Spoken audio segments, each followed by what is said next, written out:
It's episode 15 of the Coffee and Hardcore podcast, and we're excited because we have a really awesome band on this time.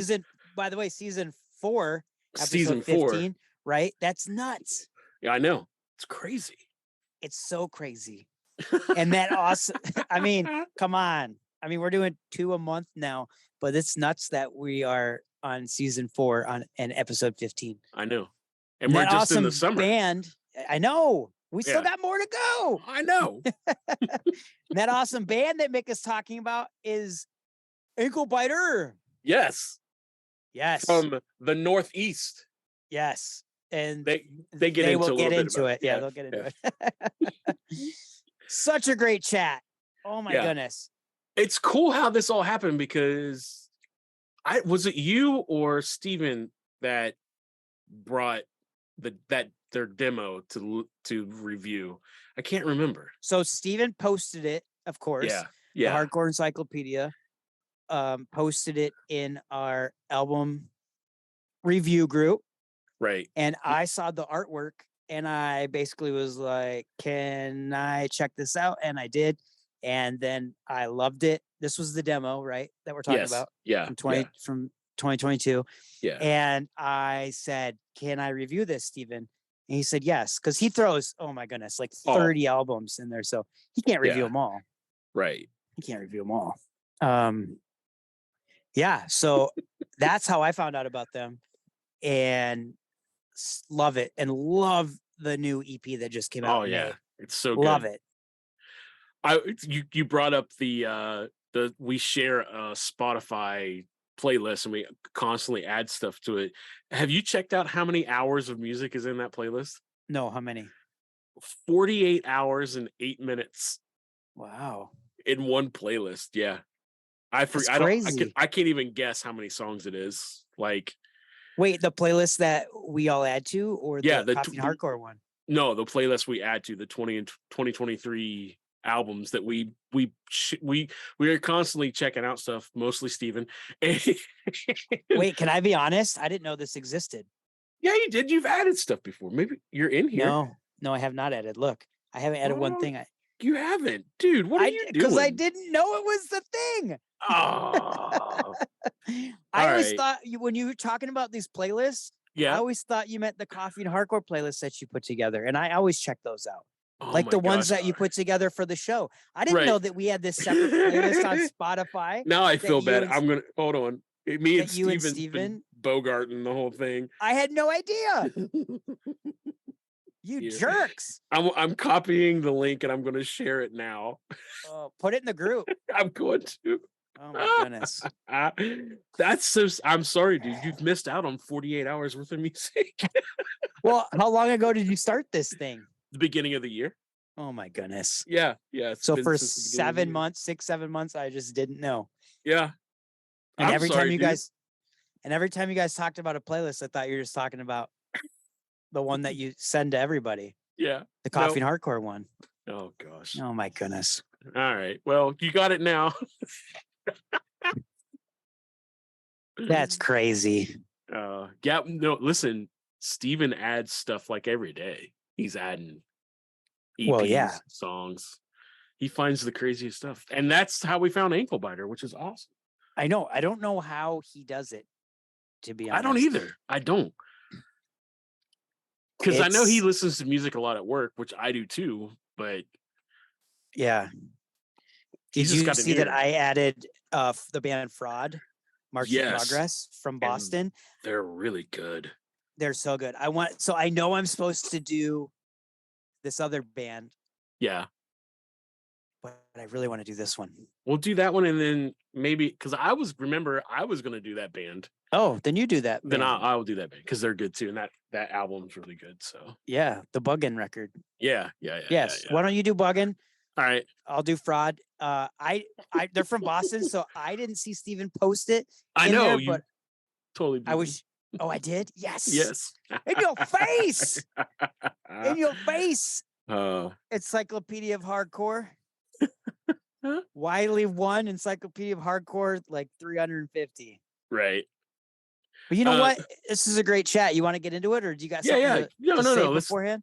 No, let's get into it. Yeah, let's quit rambling. Let's get into it. All right. Autobots, transform and roll out.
Everybody, another episode of Coffee and Hardcore Podcast. And with us today, we have Anklebiter from Sunday Drive Records. And y'all are a Northeast straight edge band. And it's so awesome to have you on the podcast. Thank you so much for doing this. Please introduce yourselves. Thank you for having us. My name's Nick. I play drums in Anklebiter. I'm Logan. I play bass in Anklebiter. Yes, the rhythm section. Yes, holding it down. Holding it down on stage, on records, and on the podcast. I love it. I love it. So you all did a demo in 2020. That's 4 tracks, right? You released it June 1st, around 5.5 minutes. When did you all start this band? Like what year? How did this form? How did everything come together? I really want to know. Lay it on me, please. So it's kind of all over the place because we all knew each other individually, just like not super well. So like I've known Rachel, our vocalist, for probably 4 or 5 years now. Me and Evan had like followed each other on Instagram for like 5 or 6 years. And then I had just met Nick like a few months before the band started. And Rachel kind of as a joke tweeted out being like, hey, if me and Logan started a hardcore band, who would want to join it? And Evan immediately responded and was like, I'll do it. And we kind of thought like maybe he wasn't being fully serious with that. And then maybe like 2 hours later, he starts a group chat with us and he sends a demo and he's like, all right, we're a band now. And wait. So this is a guitar player, right? Yeah. Because y'all are a 4-piece. Yes. And he sends you a demo. So is it this demo? Is it the 4 tracks that he said? Okay, yeah. Yeah. So he already had these 4 tracks written. He kind of whipped them up because we tweeted about it. No way. So that's in awesome. 2 hours, he put together 4 tracks and sent them to you? Yeah, that's literally like 3 hours of work, and it was cool. We're a band now. That's nuts. That's a great story. Yeah, I wasn't even supposed to be in the band originally. Evan and I have played music together for like 3 years now, and we're both in other bands. So Evan kind of just assumed I wouldn't want to do this band, but I guess he just threw the ask out there, and I can't say no to being in bands. So as soon as I got the text, it was like, yeah, fuck it, I'll do it. And then that's sort of the story on how I got into the band. Was just Evan and I have been homies for a while, and he just floated the idea by me, and of course I want to be in another band. So that's awesome. That's awesome. So y'all say Northeast.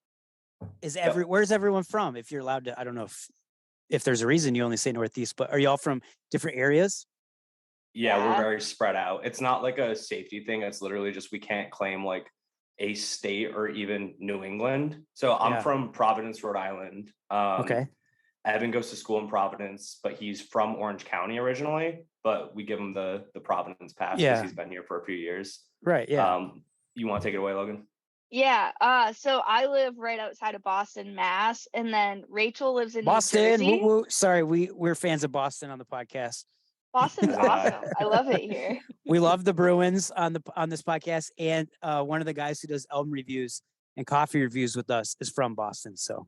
Oh, that's shit. awesome. That's cool. Yeah. Sorry, I didn't mean to interrupt you. I just got excited when you said Boston. No, you're all good. Yeah, so I'm from right outside Boston, and Rachel's from New Jersey. So everyone likes to say like, "Oh, Anklebiter from New England," and we kind of have to be like, "Well, Rachel's not really, you know." Yeah. Are y'all hockey fans? Like fake hockey fan. Let's hear about it.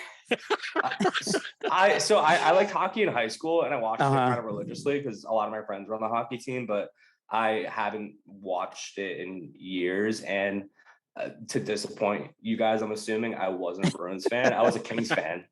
A what fan? A Kings fan. Oh yeah, Los Angeles. Okay. Are you a hockey fan? No, I'm not. I don't know anything about any sports at all besides in first grade I had like a weird Red Sox phase, and that's as far as my sports knowledge goes. We'll allow it, right, Mick? Yeah. I'm just kidding. Well, I do have to say that's a great story about him just sending you these 4 tracks and being like, "Yo, this is stuff to build off of." And so I'm guessing you all got together and just built off those tracks. That's pretty cool. Yeah. Leading up to the demo being released, we had practiced once together, played one show, and then recorded, and that was it. And then the demo was released. So we barely got to even spend time with each other before that.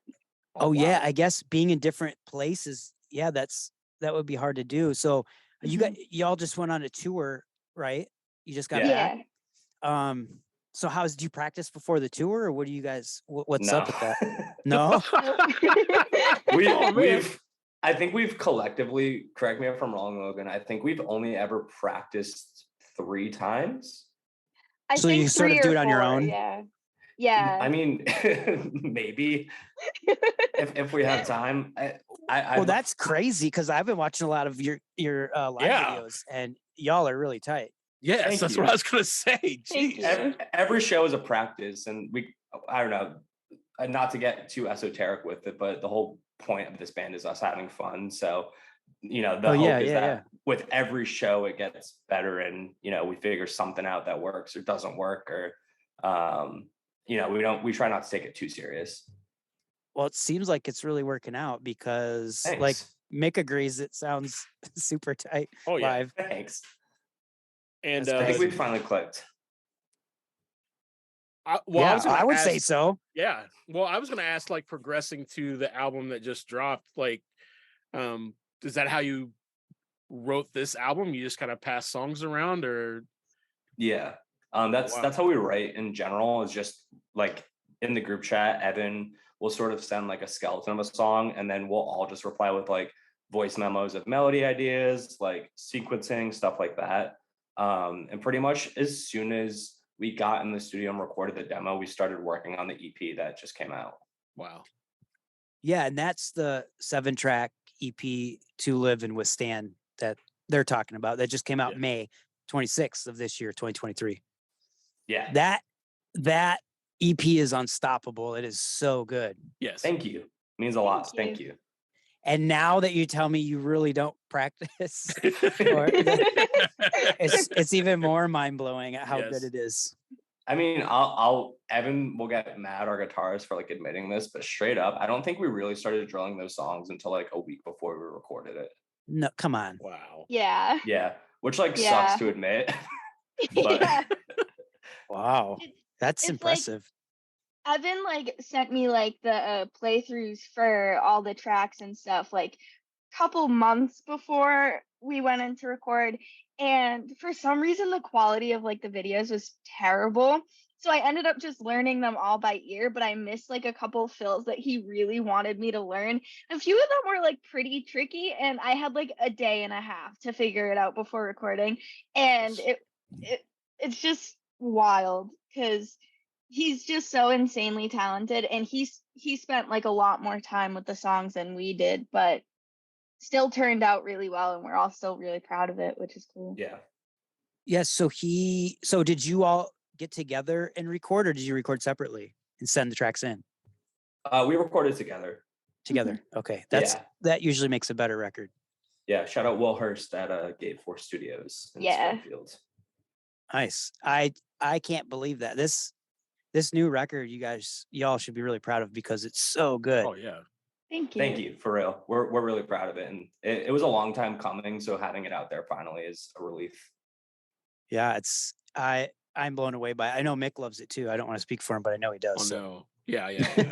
Well, and I wanted to ask, like, so if you kind of write it separately, like, is there one person that kind of writes the lyrics, or is there like, do you guys have like a theme that you kind of want to push for, or something that you want to write about, or is it just one person? Or that's really all Rachel.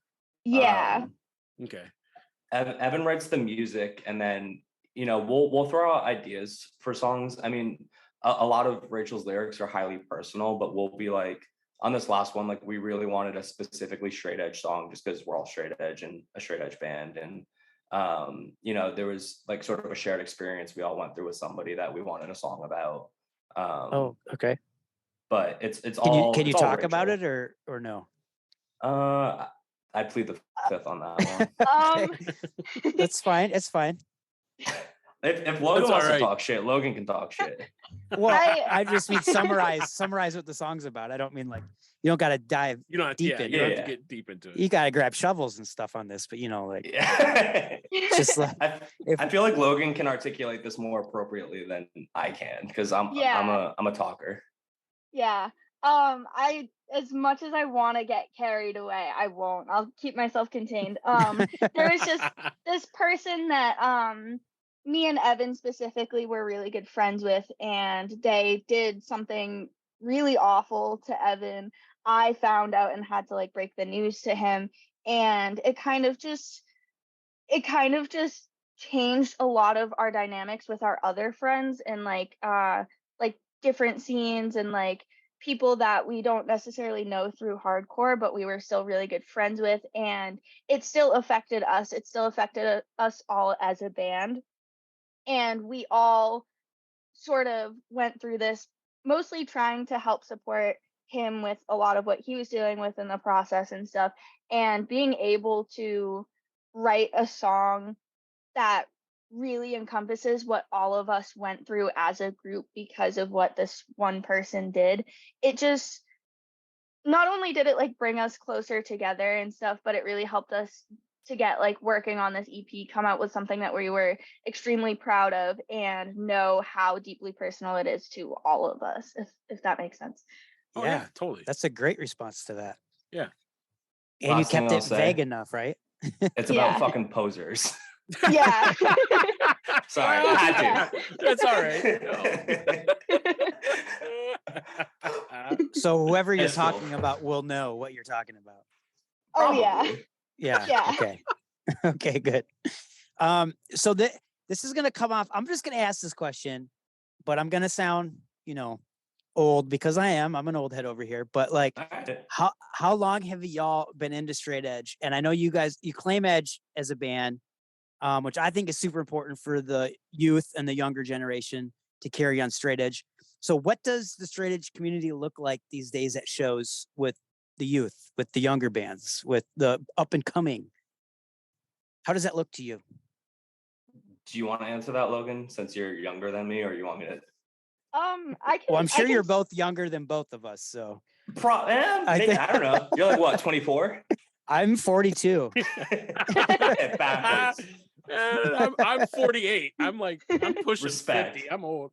Respect. So, me and Evan are both 21.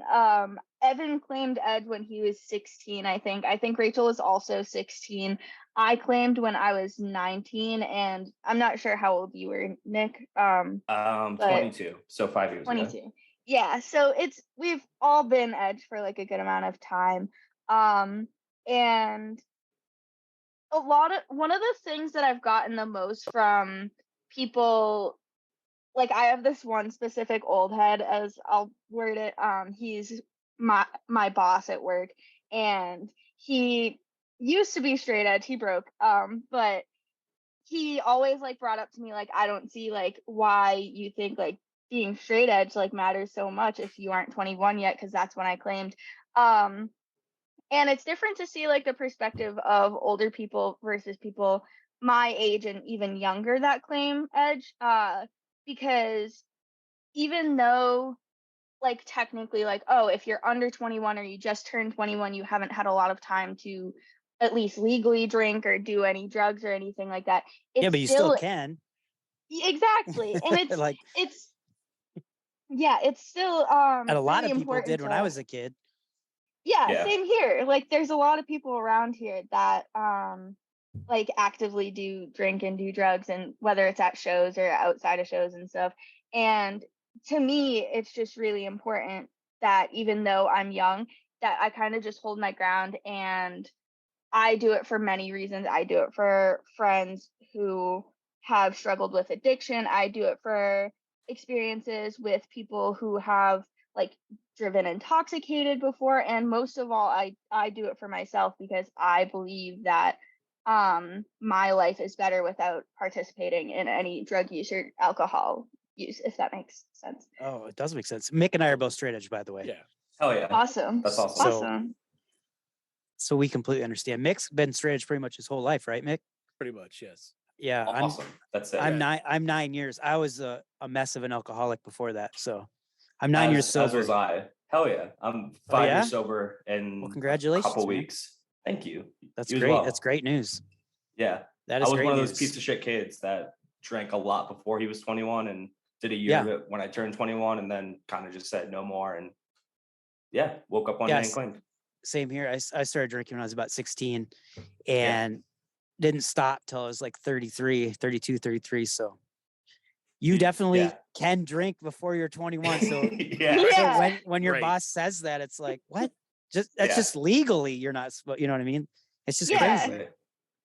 Yeah. Well, don't listen to him. I mean, he is your boss, so you have to listen to him. But don't listen to him in this sense. Exactly. Shout out Max. Shout out to the old head. I'm one. Mix one too. Well, that's great. But kind of like elaborating on that, what does, like, honestly, I'm asking, I want to know, like, what does the straight edge community look like with the youth today? Like, what is that? And is it big? Is it growing? I think so. That's great. I think straight edge now looks a lot different, even from when I was getting into hardcore, because I'm a little older than everyone in Anklebiter. I'm 27. Everyone else is 21. So I've got a couple years on everybody. And growing up, I was sort of like post Have Heart getting into straight edge, like 2010, 2011, or getting Boston into straight edge. Yep. And for me, I kind of, and I'm saying this as a 17-year-old, it was always like some jock shit to me where I was like, I don't resonate with that. Like, I'm not a tough guy. I'll keep hanging out with my friends doing my own thing. And it really kind of took me diving into straight edge as a culture and sort of defining my own edge to then claim edge, if that makes sense. And I think it does these days, there's not really a stigma around straight edge from what I can tell, like when I was younger. In the 90s, there really was too. Yeah, for sure. Going all the way back. And it's cool to see bands like Prevention from Springfield, Illinois. There's bands like that existing at the same time as bands like Contention from Tampa, who are like still angry and, have that sort of fire inside them about straight edge, but none of them are really about like the jock shit, which is, it's cool. And don't get me wrong, I love my fair share of jock shit hardcore, but I think as far as straight edge goes now, there's not, anybody can be straight edge. You don't have to look a certain way or be a certain way or wear a certain thing to be straight edge. Oh yeah. Well, it should always be that way. For sure. So people should be able to enjoy what they like without gatekeepers, knocking at your door. That bugs the hell out of me. Yeah. It really does. I hate gatekeepers in any sort of music community. Yeah, I think one of the realest things I've ever heard is it's for anyone, not everyone. All are welcome. Yeah, I mean, so the only thing that I'd have to stay true with straight edge is no drinking, no drugs. Yeah, like it's like the rules. But like other than that, yeah, I think it can look however you want it to look. It really should be a support system and like a way of life within the music. Yeah, and that's what it's for me, and I can assure you it's for Logan as well, and everybody else in the band. That's great. Well, I love hearing that.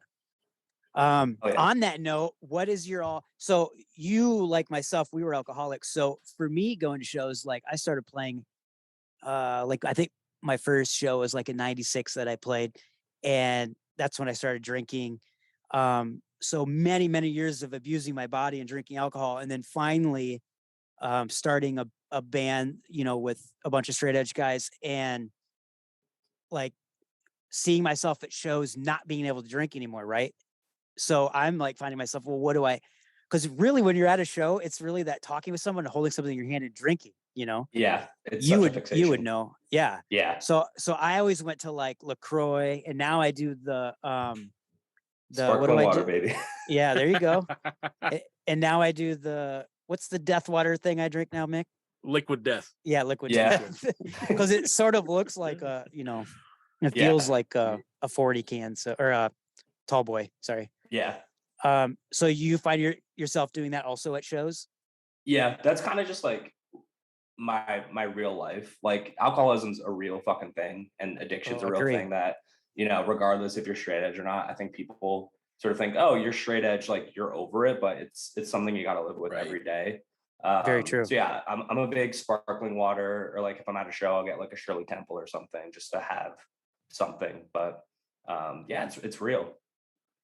Yeah, and Logan, you've been straight edge your whole life, right? So it probably isn't a thing for you.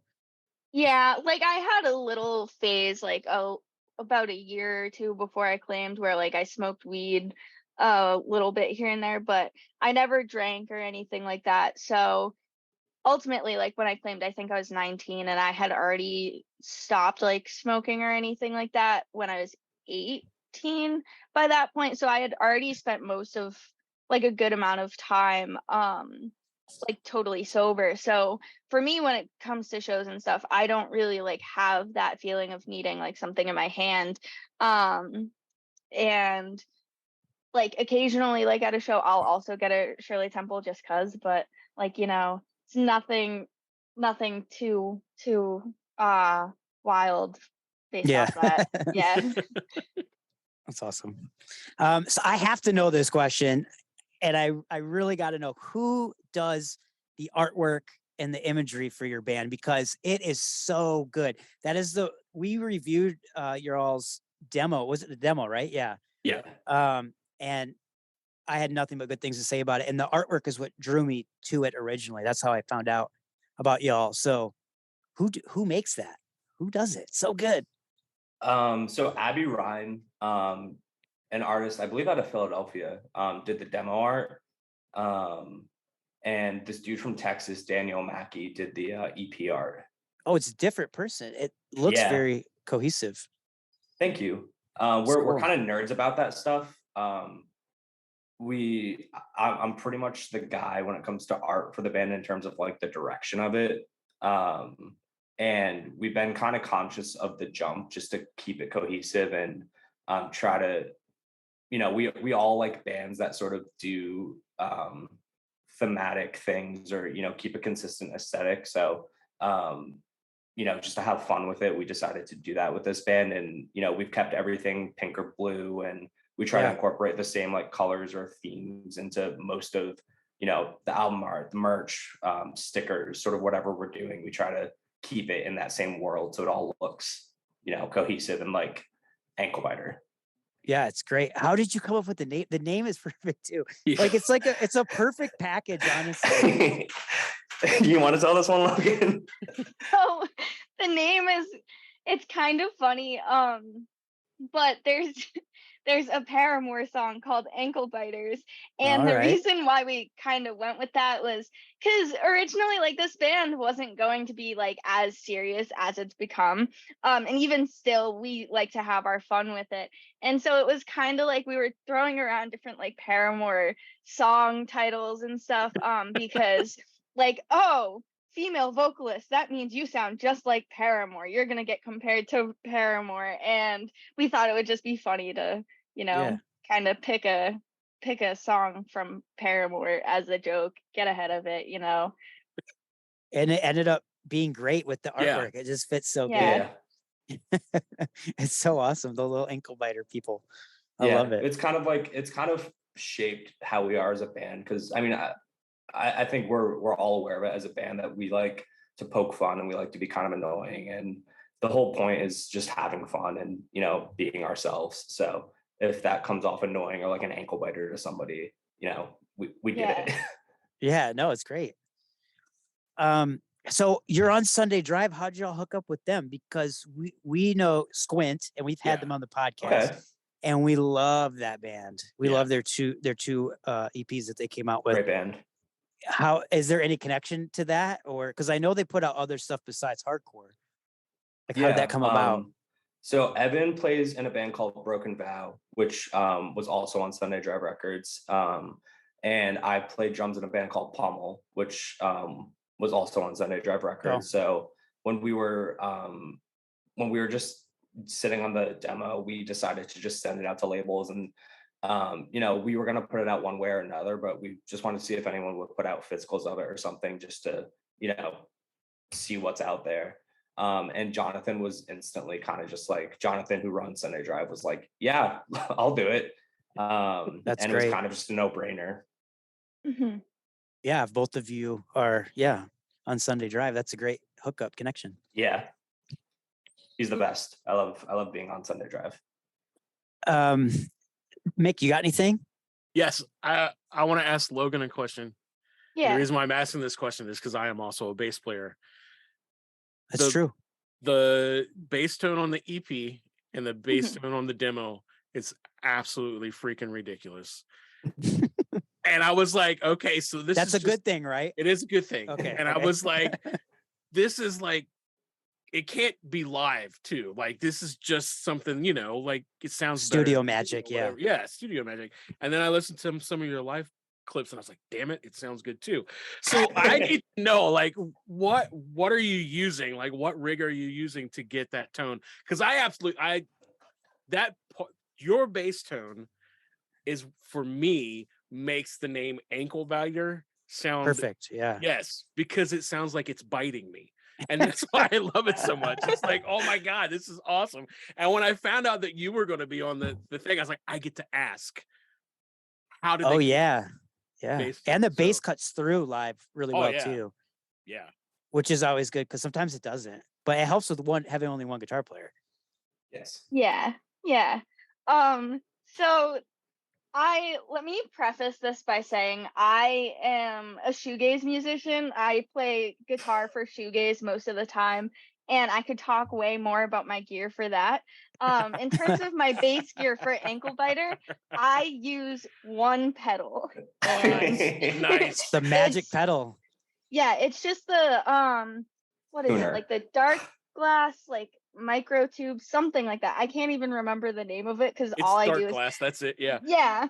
I don't even have a pedal board. Every single show I take my tuning pedal and this one pedal in their boxes, and I pull them out of the boxes and string them together. That's so awesome. Every single show. I think the head that I use is a Mark bass head. It's technically Evan's and I just borrow it.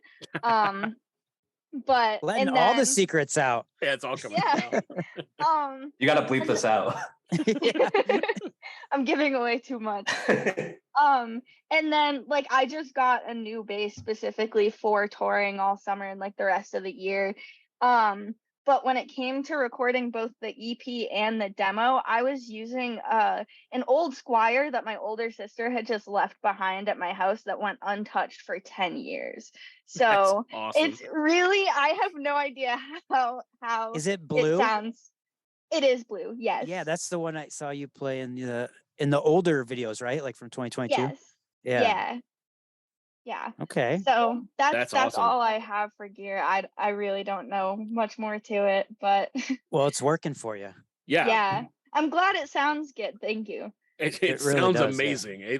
It literally punches you in the face. Like like I said, it's like sounds like it's biting you, and it's perfect with the name. So that's awesome. Thank you. Yeah. Because who did we have on? Aaron from Be Well. Oh yeah, and Bane.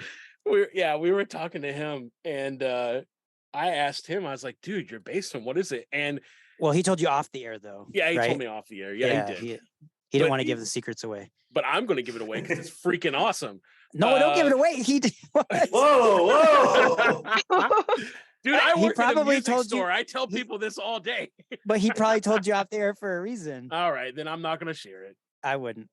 No. You can, if they care, you can share it off the air with them. I'll just PayPal Anklebiter XXX at gmail.com, $5, and we'll tell you it. No, but it really was a really like simple thing, and he had the same thing. He's like, I played guitar in Bane and Converge, so when they asked me to play bass and Be Well, I was like, okay. And he got this thing. Mick, you can show them. It's super simple. Just don't say it out loud. Funny. Yeah. That. Oh my God. That's so crazy. Yeah, I know, right? Awesome. And that's how he gets his tone, and it's so awesome. Wait, is that a head? Yeah. Yeah. It's the hell? Don't say it. I'm not gonna. Dang it. Yeah. It's a company from Britain. Oh, great. You gave it away. Yeah. And they're named after a color. Oh. It's red amps from Brennen, Massachusetts. Yeah. There you go. Yes. And it's the really big version. Yeah. Yeah. It's not the mini version. It's the huge. Yeah. No. It's Clifford the Big Red Amps, right? From Massachusetts. All right. Those are the dad jokes. Yeah. No, it's just awesome. I keep hearing. I'm sorry, Wiley. No. Go ahead. More and more people are using simpler things to come up with a really thick, awesome bass tone, and I don't know. I had to know if I'm hearing this more often in hardcore. Like the bass tone is like starting to come back again, and it's just been really cool to see that happen. So. Well, I know y'all are younger, but Mick was in a pretty well-known band back in the 90s called Zayo. I don't know if you know them. I'm familiar. Yeah, and he played bass in that band, and we're in a band together. He plays bass, I do vocals. It's a straight edge band called X Redline X, and we're in the middle of recording, and he's recording his bass, so he's like trying to get with bass players and get their what they're doing for tones and stuff. So respect. So we appreciate it. Yeah. Because plus I'm old, so I'm trying to figure out how. Like, okay, I want to get that bass tone. So how do I do that? Yeah. Can I ask you a nerdy question? Yes. Were you in the band of that famous video where the drummer's playing backwards? Yes, you were. In the video where he's playing Jesse. It's a live video, right? Yeah. Yeah. Remember that was before he quit. No, but that would be the summer because I quit before the. Yeah. He was on the first two records. Yeah, I was on the first two records. Yeah. Legendary video. But Jesse used to play backwards all the time. Why? Like that was I don't know. That was just his thing. Yeah, it's cool. Just his thing. It was a weird time frame because at that point, because there was a ton of tough guy hardcore that was out. Yeah. But then you had bands like Unbroken and Mean Season that is totally like where we wanted to go, but yet we wanted to be kind of metal, so we're kind of stuck in the middle. And guys from Pennsylvania, for some reason, like nobody wanted to do anything with us in Ohio and in the Midwest, and all our guys that we used to go on tour with kind of all retired. And so these guys from like Chapter and the guys that are in the band now, they're all from Pennsylvania. And the reason why is because we all hung out and played shows together. And so that's kind of, we that whole Pennsylvania crowd was always doing something different and weird. Like we were all wearing sweater vests. I don't know why we all wore sweater vests, but we all wore sweater vests to play shows in it. Yeah, there's many photos of you in sweater vests, Mick, and you look really dapper. So yes, but it was just this weird thing, and it was so cool to see it progress. And all those guys that we played shows with they replaced us, and we're like a huge family. It's really weird. Yeah, well, you quit, to be fair, and then they replaced you. They did. I quit, and then they replaced me. They didn't just come in and remove. No, they're like, remove. No, but yeah, but that was part of that whole weird thing that was going on in Pennsylvania. Like everybody was doing weird shit to, like, I don't think it was to be different or everything. I think it was just like a statement of we don't want to be a part of this whole tough guy thing where we're going to go beat people up. We just want to play music. So I think that's kind of where it came from. I resonate with that. That's awesome. Yeah. Well, the last thing I'll say about that before we get back, like Zayo, though, like the music was tough, but yeah, it definitely was not like a tough guy scene in that Zayo scene, really. And it started to progress because we all started, it's weird, we all started deconstructing like way back then to even more now, but it just shifted a lot in us. So as some of us moved on, the others that replaced us kept that going. So but back to you. So y'all you just got done with the tour. I know we wanted to have you on a little bit before, and you said now was a good time because you just did the tour. Do you have any bands that you played with that you just absolutely fell in love with, and any crazy tour stories? We probably have a couple. Yeah. First and foremost, before we jump into that, I just want to shout out Wide Man, the band that did the whole run with us. Yeah. If you're a fan of like, I know it's such a trope to say like New York hardcore, but they're very groovy. They kind of sound like Undertow, if y'all are familiar with Undertow. Oh yeah. Yep. Just the coolest people, some of the nicest people we've ever met or toured with. Their drummer broke their arm with 5 shows left of the tour. So I had to play drums with them for the last couple shows, which was awesome. So how did that happen? so I guess that leads into the next sort of part of the question is any bands we should shout out. This band Apex Predator from Seattle. Really cool, sort of like funny but not funny band. It's just like stupid music to mosh to, but like some of the best riffs you'll ever hear. And the entire tour, Evan, the drummer of Wide Man, was like, Seattle, Apex Predator set, I'm breaking something. And we were like, yeah, man, all right. And then didn't think it would be the arm, right? Yeah, so we're all moshing like dickheads. Like it's fun as hell. And then the set ends and we walked into the back room and Evan has TV dinners all up his arm. And I thought he was like pulling a prank or something. So I like smacked one of them off and I was like, get up. And he was like, no, dude, like I'm going to the hospital. And we were like, what? And lo and behold, he broke his arm. Oh my gosh. Like a for real break. Yeah. He's having surgery and shit. Dang. Yeah. So you had to learn all the track. Well, you've been playing with them, so you probably knew some of it. Yeah. 2 of them forgot their passports, so they couldn't play Vancouver. So the original plan was to do a scab set in Vancouver. So I kind of learned songs for that. And then they decided to drop. So I was already familiar with the songs. And then I just kind of drilled them in the van and we ended up playing a shorter set for the rest of the tour with them. So fate worked that out for you. Yeah. That's pretty cool. So you sort of already, because I was going to say that would be really hard to try to jump in and learn a set of songs you've never heard before, but that's cool. Yeah, it was, we only ended up doing 3 of their songs and then we did an Iceman cover, which I already knew. So it was pretty easy. That's cool. One thing I've said before, I've noticed like bands, I guess I'll speak like an old man nowadays, play like that. There's more bands on a show and they play like 10, 12, 13-minute sets. Yeah. Is that sort of how that happens now on your tour? Yeah. Like how many bands did you think played a show on average? I'd say like 4 or 5. Oh, that's normal. Yeah. Okay. Yeah. Okay. And I'd say like 12 minutes is the average for a normal, like doesn't have an LP out sort of band. Wow, really? Yeah. Yeah. That's crazy. It's So awesome. four bands that, yeah, I mean, you don't get as winded but if someone like has to go to the bathroom and they come back to like, I just missed your set. Yeah. Like, what happened? But yeah, it would be awesome because normally like what would Zale play like 40 minutes? Yeah. Half hour, 40 minutes? Yeah. It was kind of expected, like you had to. Yeah. Yeah. I don't know. I feel like there's kind of a stigma around playing too long now. Like if you play more than 30 minutes, it's like, oh, like you guys are on some pro core shit. Like just play the hits and fuck the place up. Play the hits. I love it.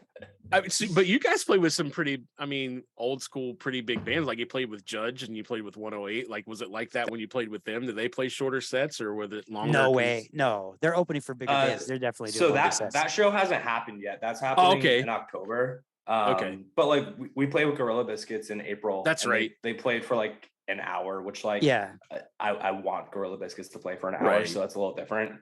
Yeah, that makes sense. But if it's like not super well-known bands, you're playing like 12 to 15 minute sets at the most. Yeah. Prove what you got and get out of there. I like it. Yeah. I'm into it. Yeah. You're into it because it means you would get to go home soon. There you go. That's why. You would hope. That's not always the case. No, I know, because you got to stick around and support the bands, which is huge. Yeah. You got to do that when you're playing shows with bands. But so how long do shows usually last now? Like, what's the time frame? Like 3 hours now, or is it like an hour or what? It depends on like how big the bill is, but I'd say like 3 or 4 hours. Yeah. So I don't understand. How do 4 bands play for 12 minutes and fill up a 3 to 4 hour set? Usually they just DJs in between. No, I don't know. I suck at setting my shit up, so it takes you a long time to set up. Yeah. Like for 12 minutes to play, an hour to set up. Yeah. Like for me, it's like I string together my pedals every single show instead of just bringing a board. So that obviously adds on like a good all two of them. All 2 of them. Still a lot. I got all my chords mixed up and I'm just And then like there's also like there's like a 99% chance that someone's going to have an issue with one of their heads or something's going to break. And then like you need to figure out if you can borrow another one or how to fix it. And usually like there's some sort of technical difficulty that makes it a little longer, but yeah, I guess it's less stressful because shows we play, like we have to play 25 minutes and then they're like, okay, you have 10 minutes to set up. What? Yeah. I think we don't really play a lot of the shows we play are more DIY, and we've played a couple shows that are, on a stricter sort of, we get like a day sheet and like there's, load-in time and set changeover times, etc. But I'd say a majority of the shows we're playing are kind of just homies running it, and it's kind of just you show up when you show up. And that's cool. So it's more like hanging out with friends and a show going longer is usually because like the energy is nice and people are chilling rather than people are being lazy. Yeah, that's cool. Mm-hmm. That Judge 108 show is going to be nuts. Like we had Kate 08 on the show, and she is just great. She ended up actually doing something on one of my records that's not released yet, and she's just so amazing. So if you get to talk to her, you should talk to her because she's such an awesome person. Yeah, definitely. Sure. Our homie Tom at the who booked the Gorilla Biscuit show in Rhode Island, like after we played, he was like, yo, Mike Judge just watched your set and I almost shit myself. I was like, dude, like I didn't even know he was here, let alone in the room for our set. So it's really cool to full circle be playing with them. That is so cool. Yeah, you awesome. Should be, dude, that should be like how you promote yourself. Mike Judge. We're awesome. That's awesome. We sort of did that, right? Kate was on our show, and Mike and Kate are really good friends. They work together. And and so he heard the episode and he actually bought a bag of our coffee because we have coffee through Oak and Crow Coffee. and he actually told Kate that he really liked the coffee, and she wrote us to let us know that. And so the next episode, we're like, guess what? Mike Judge loves our coffee. We were so excited. The running joke for us is that Anklebiter was supposed to be like this bit where we just like didn't take it serious or whatnot. So every time there's a situation like that, we'll be like, Mike Judge saw Anklebiter. The bit has gone way too far. Like, Yeah. just wrap it up. That's awesome. That's great.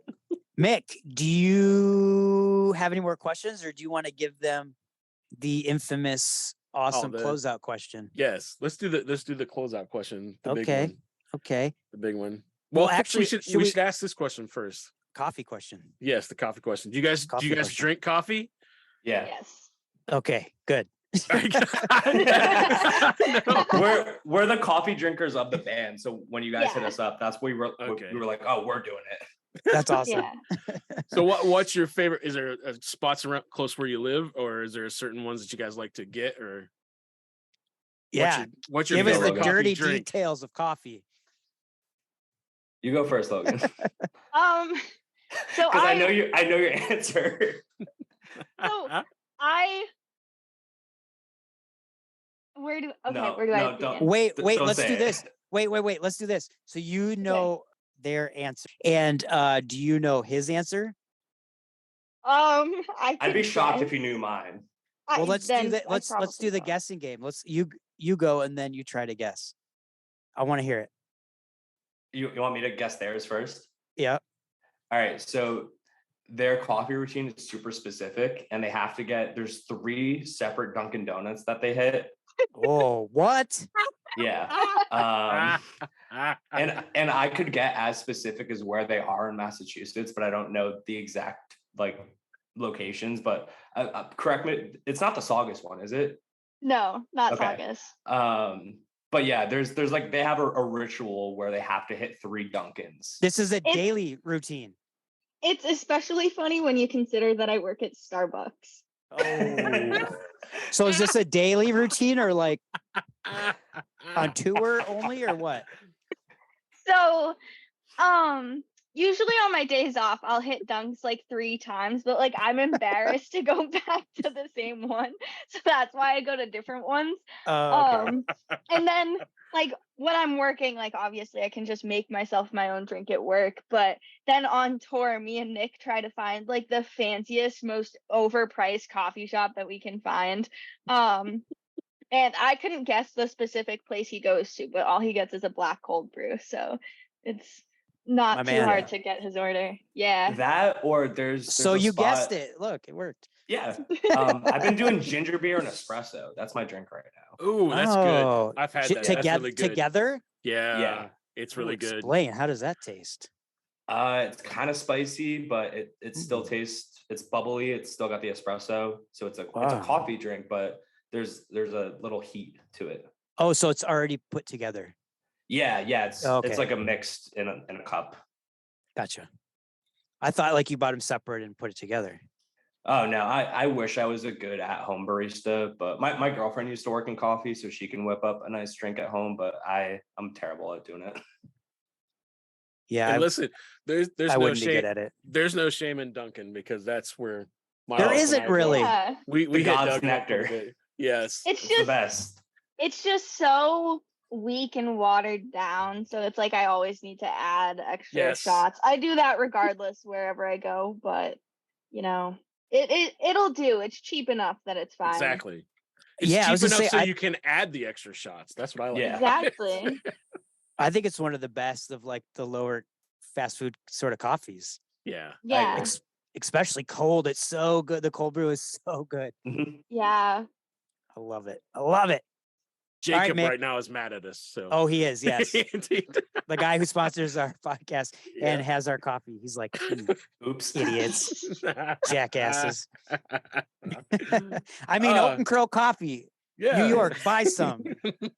We'll put a link to Dunkin' it. knows us money after this. Yes. Yeah. Sponsor. AnkleBiterXXX@gmail.com. It's a PayPal Dunkin'. $5 every time we bring up Yeah. the coffee. Mick, ask the question. All right. Here's the question. My favorite question. And there's no cop-outs. You can't say, no, I don't have one. Because we all know that everyone has one. We're not going to let you leave. What is, when it can be music, it can be a movie, it can be a TV series, it can be a book, which we haven't had anybody say book yet. I don't think so. What is your guilty pleasure? Like if people found out that, Logan and Nick, if they found out that you all like, this was your thing, like what is it? We're kind of shameless. Yeah. See, everybody says that. And it's not. I have like a few, like I actively still post about playing Pokemon Go every single day. Oh wow, that's a good one. Okay. My favorite movie is Legally Blonde. Like I am very shameless, and that's a good movie though. Mine. Yeah, it's fantastic. I got mine. Logan's gonna shit on me for this one. I love Disney World. Oh, I'm a Disney guy. It's canceled. Yeah. So I was like, fuck Florida. Well, yeah, no. Here's the thing. Fuck Florida. But like Disney World? Come on, man. No. Hey, guilty. Sorry. I know. I was doing like a deep dive on Depop a couple weeks ago, and I saw this shirt that I bought it for Nick. I'll pull up a picture of it. The Mickey hands, like the Mickey hands holding a gun, and it had like the X on the gloves, and it says, if you're not straight edge now, you will be. And I got it for Nick. I was like, I need to give this to him. Did it say Florida on it at all? No, I don't know if you guys can see. No, it's glare. It's gonna be too blurry. Yeah. Oh no, I can kind of make it out. You should send it. You should send it to the Instagram so we can look at it. I'll send it right now. Awesome. It's awesome. Yeah, they texted me and were just like, "What size shirt are you?" And I said large, and I was like, "If it's the fucking Mickey shirt, I swear to God." That's great. Is it okay if I take a screenshot and post it that I'm chatting with y'all? Yeah, of course. Okay. Here, let me find this picture and get off my phone. So we're not. Wiley, you want to tell them our what we call Florida? Other than fuck Florida, the other thing. What we call Florida? Yeah. Why am I drawing a blank now? What do you mean? Oh no, normally Wiley calls it Satan's butthole. Oh yeah, sorry. Because Florida's just. Shout out to Florida hardcore though. Florida hardcore is popping. Right Yes. Sorry, can't do it. Can't do Florida hardcore? You can't do Florida hardcore? I can't do anything. Okay, if I listen to it and I don't know it's from Florida, fine. Okay. But once I find out it's from, that's great. I love this. Straight edge. If you aren't now, you will be. That's awesome. The Mickey hands. So love funny. it. So what's some Florida hardcore bands, Mick, that you think I would like? Well, I was going to say, weren't you into spot? Sorry, weren't you into Strength and What Remains? Those guys were from Florida. Oh, they are. Hate them now. Yeah. I'm just teasing. I don't like Florida at all, but I'm just teasing. I'll tell Josh, who used to be in Strength and What Remains, and now he's in a new band. But he's a jujitsu guy. He'll come and take you out. Like, nice. As long as he doesn't take me to Florida. No. I'm fine if he knocks me out. Respect on Florida. I'm gonna just draw the line. I respect Florida hardcore. Yeah. Shout out Contention. Shout out Collateral. Shout out Dogmatic. We're not saying Florida hardcore. We're not saying fuck Florida hardcore. We're saying fuck Florida proper. I know. I'm not gonna shit on their front steps. You feel me? Yeah. If Florida just floated away, the world would be an okay place still. The hardcore bands could jump off. Yeah, we'll take them back. We'll take them up here. Yeah. I think you could take if Florida, and then because I was just in South Carolina, and if those could float away a little bit. South Carolina too, dude. Listen, let me be honest with you. I'm from West Virginia. Yeah, I know. Live in West Virginia. Okay, and you want to talk about? I have seen some stuff, and I have seen some horrible things, and I've seen like a lot of racism, and I've seen a lot of other stuff, but it pales in comparison to what I saw while I was in South Carolina. In comparison. Like, every once in a while I'll see a Confederate flag around here. There was a Confederate flag on every street when I was in South Carolina. I was real? like, holy cow, what is going on? They didn't get the memo? What happened? So, yeah. They didn't get the memo that that's not okay? Well, no. The billboards are crazy down there. The billboards are crazy. And the sad thing is there's a lot of cool... Wait, what do you mean? What's up with Carolina the billboards? hardcore bands, too. I was Logan can probably speak on this better than I can because I was asleep last time we did the drive down there, but it was like Atlanta through like Pensacola. Yeah. It was like the entire stretch of highway in Georgia was just littered with billboards of like fake zombie apocalypse talking about how like abortions, and like then there's like a picture of a baby and it's like this baby is alive and it's only like 13 weeks from conception. And then there's like screaming people like talking about like even like things that aren't even like related to like the whole religious and political so like ideas super of like crazy right-wing stuff. It's just so like far right. insane. It's so insane. And like I still have like a bunch of pictures of them like setting houses on fire on these billboards, and it's bizarre. Wait, setting houses on fire?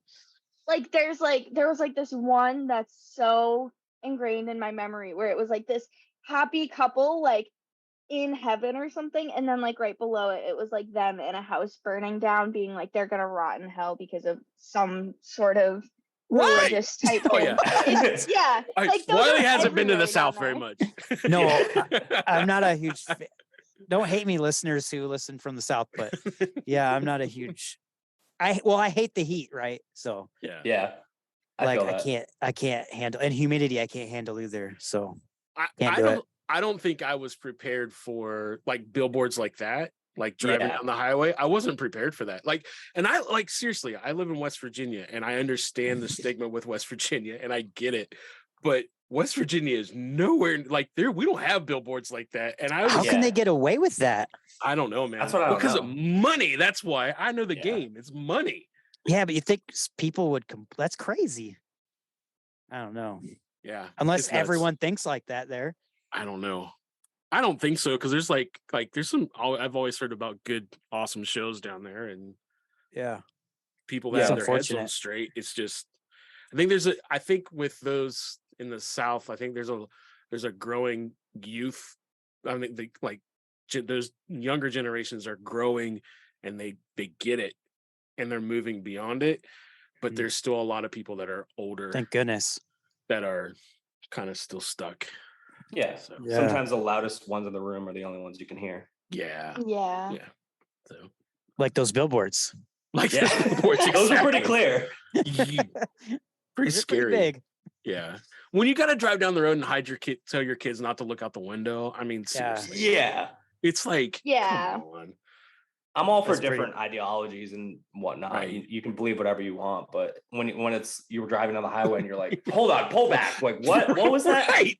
Right. Yeah, exactly. That's like putting what you believe in everyone's face. Yeah. That's crazy in a political way, which is disgusting. Yeah. Politics is disgusting. That's disgusting. Oh, well, it was great.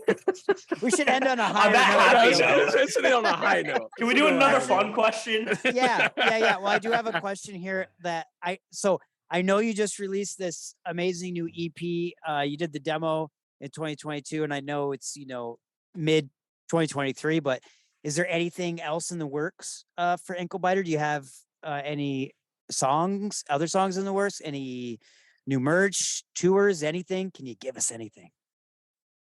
Can you give us any hint to something coming? You want to just say everything, not like specifics, but yeah. Yeah, I think we should just say everything and not elaborate at all. Yeah. Oh no. So we're recording a split with another straight edge band that'll be out sometime, hopefully within the next few months. Nice. We're working on an LP.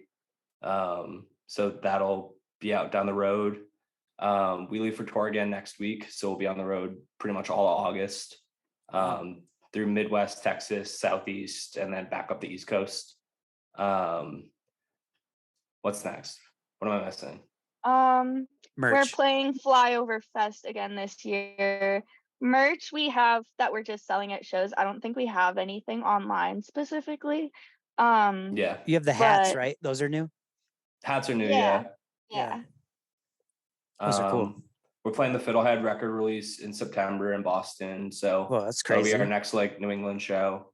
And then we've got the Judge and 108 shows after that. And then like Logan said, we'll be touring out to Flyover Fest in Tulsa, Oklahoma in November. Oh, awesome. So can I ask questions? I know you're not supposed to elaborate. That was the whole deal, but are you allowed to say which band you're doing a split with? I don't care. You can say it. Yeah, so we're doing it with Prevention. Whoa, nice. Nice. Yeah, Springfield, Illinois. Awesome band. Yeah. Best people. Some of our best friends. Yeah. That's great. That's a high note. That's a good place to end. Yeah, that's a good place to end. Yeah, there we go. That's coming eventually. That's not coming like soon. We haven't recorded yet, but it's in the works. So we would have the listener would have heard this chat intro, the song Pearl. What song would you like the listeners to hear to outro this? Rush by Troye Sivan. No, one of your songs. You pick. I don't care, Logan. I don't know. Do links. Yeah. Last track on the EP. Yeah. Cool. Last track on the EP. Yeah. We're gonna drop it. Let's drop it now, Mick. And thank you so much. Thank you for being with us. We super appreciate both of you. Thank you. And hope you have a great tour. Love the album. Mick, you want to say your goodbyes? Yeah, thanks for coming on. Really appreciate it. Thank you. Yeah, of course. Thank you for having us. Yes, thank you for spending the time with us on the Coffee and Hardcore podcast. Let's drop that track now. Boom.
Yo, Coffee and Hardcore podcast. This is Brennen from Squint.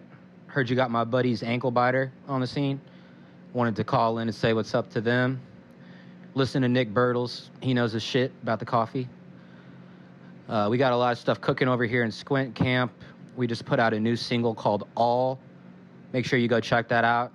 It's a song about feelings of inadequacy and frustration and, you know, just those days where seems like every time you turn around, something goes wrong. It's a fun, dancey little song. A lot of inspiration musically from bands like Lit and Third Eye Blind. A lot of vocal inspiration from the song Backtrack by Killing Time.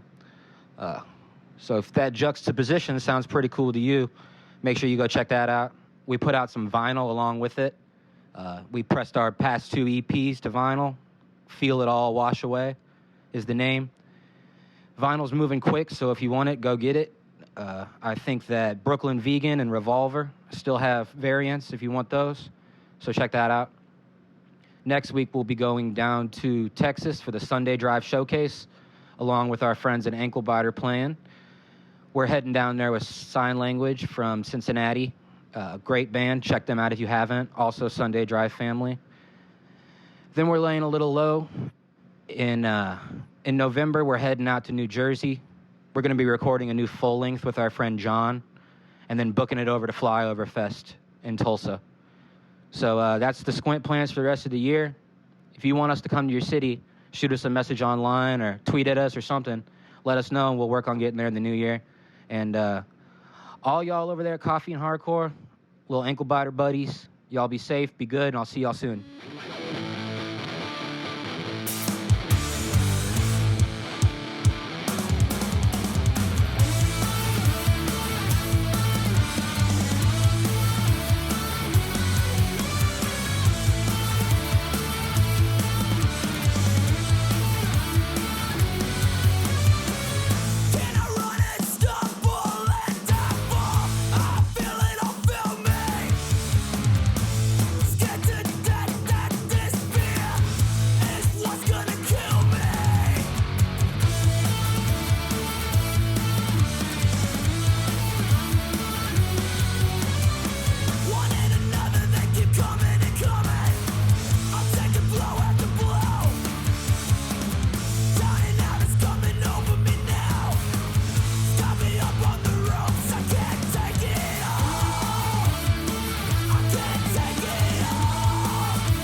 What's up, Coffee and Hardcore listeners? This is the outro.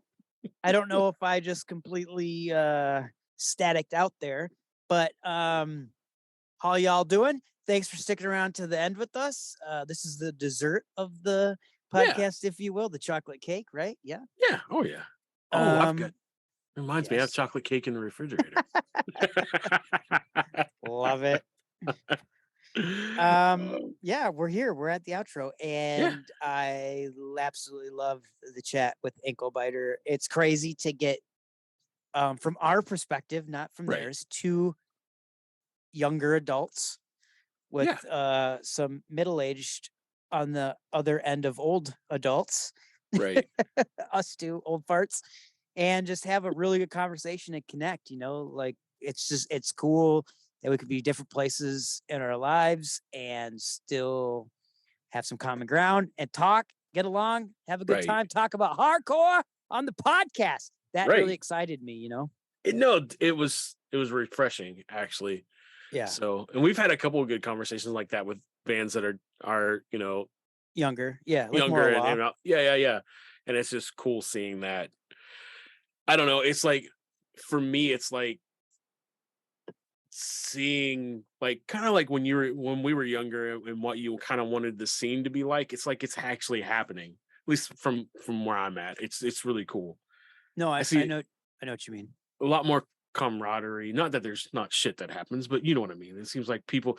It's just cool to see how like all these bands are kind of linking up and then playing shows and like the respect they have for each other. I don't know. It's just really cool. Yeah, well, and it's cool that like old heads like us don't. Dude, there's this fly gnat thing that's been biting me this whole time. Cut that. But no, it's just cool to see like, you know, us. We're old heads, not look down on young kids, and young kids not look down on old heads. You know, right? Not even kids, young adults. You know, yeah, but like young adults. Yeah, not look down on each other. Like just come together and just talk about hardcore because they will be there soon. Yeah, we will be dead. Right. The circle of hardcore continues. Right. One day they might be the oldies. Yeah. Having a podcast talking to the youngies. So right. Deal with it. And the cool thing is like I'm kind of seeing that happening where I'm from and here in West Virginia because there hasn't been a scene for so long. But we played a song by a band a couple months ago, Nuclear Future. Those guys got that mother bitch. I killed it. Oh my gosh, it's been biting me since the ankle biter. Did it bite you on the ankle? No, on the wrist. It's a damn wrist biter. Oh my goodness, it bit me like probably 8 times and I couldn't get it. I finally killed it. Uh-oh. I'm going to get reported to the vegan police. Yes, you are. It's over. It's over. But sorry. But what I was saying was it's like there's kind of a scene happening in my neck of the woods now, and this band, you know, they're starting to open up it's like a place where they practice, but they're letting bands come and play there, and they're doing underage shows because nobody does underage shows. It's all at bars, and so these kids can't come and experience what hardcore and all that live, and so they started doing it. And I, you know, like even at the music store I work in, this kid, he's like probably 16 years old, he's buying gear, and I'm asking him like, dude, like what are you listening to? And he looks right at me and goes, dude, I love like Beatdown, and like I'm listening to, and he starts naming off all these bands. I'm like, did you know any of them?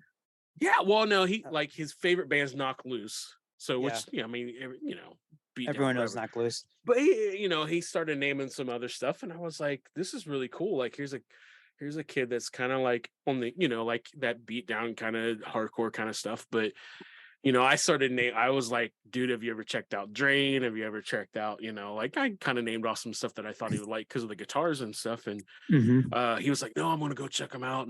But you never heard of Drain? He's no Knocks Loose, but not Drain, eh? No, he hadn't heard of them yet. So I'm kind of like, I told him he need to check them out in Mind Force, and he kind of heard of Mind Force. But but his band had just started, and they're gonna go down and play the guys from Nuclear Future, the shows that they're doing, they're going to go down there and play, and they've started a whole scene like back again. They're calling them like, it's called Ohio Valley Hardcore, which is the valley that wait a minute, is this your buddy's kids band? Yeah. No, not Roy's band. No, that's like in Ohio. So there's already that's been kind of going on, like at No Clear Future, you posted about them. Yeah, they're from West Virginia. Roy's son's band, I can't remember the name of it, which they're really good. Aren't they doing a thing for us? We're gonna when they record, they're gonna send us a single, I think. Cool. But they play a lot at this place in Columbus, which is really cool, called Dirty Dungarees. Nice. It's a laundromat, and in the back they have this space where they play shows, and like these kids have totally started like big bands have played there before. It's like nuts. That's cool. So yeah. So for everybody, that's Roy of Exeo. Yeah. His son's new band. What are they called? Dude, you asked me. Oh, you don't know. Sorry, I put you on the spot. I can find out in like 2 seconds. So yeah, I put you on the spot. You did. Hello, this is the salty voice of Wiley Murder Willis. Sawmill. Ooh, is it brutal? Yeah. Oh, you sent it to me. Yeah. Brutal. And I think he's played in a band called Spin Kicker too. So both of those those are great names. Spin Kicker and Sawmill. Like, Yeah. Oh my goodness. I love it. Yeah. So it's just so cool to see that happening. Like, it's like every name is taken now. So when you come up with an awesome name that makes you laugh or go, that's great. That's hard to do nowadays. Oh yeah. So those are both great names. Yeah. Sorry. I was just kind of looking at some of the shows they got coming up. It's just nuts that they got this going on in Columbus now in this basically a laundromat. That's awesome. It's so cool. Yeah. Dirty Dungaroos, is that what you said? Dirty Dungarees. Dungarees. Yeah, right in downtown Columbus on High Street. Oh, I was mixing Dunkaroos. Yeah. Remember Dunkaroos? I do remember Dunkaroos. I think they still make them too, don't they? They do. You can especially find them in places like the Dollar Store. That's where I found it. Yeah. I was like, it was like stepping back into the 90s. It was nuts. I was like, what? They have fruit by the foot? Yes. They have the Andy fries there, the hot Andy fries. Yes. At the Dollar Store. They have just grape cola. Oh yeah. Like the old school, just grape cola. Yeah, they had the Dunkaroos. Oh my goodness, they had all that old stuff. It was nuts. It's like a time capsule. And you go back in the freezer section and they got like TGI Fridays fries and like all kinds of different stuff. And you're right. That's not healthy at all, but yeah, they've got it. No, but all that stuff you'd find it at gas station in the 90s. It's there. Yep, it's there. It's like you fell into a time portal. It probably was made in the 90s too. That's why it's so cheap. I feel like I Bill and Ted my way into the Circle K. Right. Anyways, I think we're recording this, so people are like, what the hell are they talking about? Exactly. But go on your interwebs. Okay. Yeah. On your electrical box that has a screen and hit like and dislike and then like twice and hit follow and sign up for Instagram and like us and follow us on there and post videos and pictures and stories of your cat and do that, yes. Tag bands that you like and call it Cat and Hardcore. And let's link up together and let's do an episode where we talk about cats, hardcore, and coffee, and the experience of people joining together through the interwebs and through a time portal that takes us to the 90s where we can enjoy really bad fast food and cheap GMO packed food with artificial dyes that cause mild cancers. And let's just join together in harmony and unity. Let's just all like get along, man. And let's just like all listen to, hardcore and watch cats all day. And like, let's just like put it on the YouTubes and talk about Spotify. Oh my God, where are we going?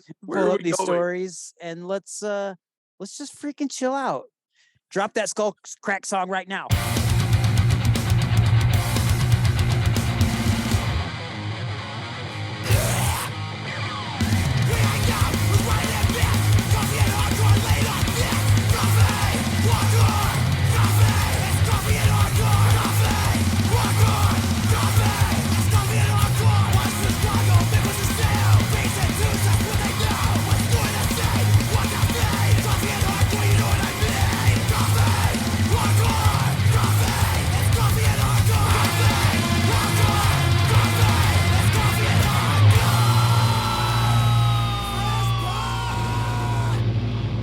This is Mick. This is Wiley. Coffee. Hardcore. Good. Bye.